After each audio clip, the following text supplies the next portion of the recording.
Yan, magandang hapon mga idol. Andito tayo sa pinalikan natin, idol, mga idol. Kung saan tayo nagpo, syempre, 7-Eleven. Sa may, ayan, Baclaran. Barangay Baclaran, dito sa may Mabuhay. Yan, pinalikan po natin to syempre. Andito po ang idol ng Kabuyaw sa loob. Tapusin nyo po ang video mga idol, syempre.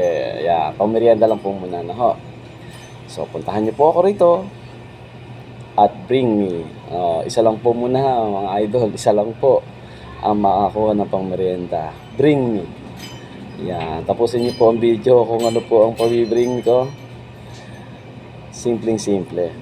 Meron kayo niyan. Ayan. Bring me 5 pisong dilaw. Yung dilaw po hindi yung puti. Dilaw. Okay, dito tayo sa 7-Eleven sa Barangay Baclaran. Welcome back to dito. God bless Kabuyaw. Let's go mga idol. Ito motor ko, ayan. Puntahan nyo na po ako.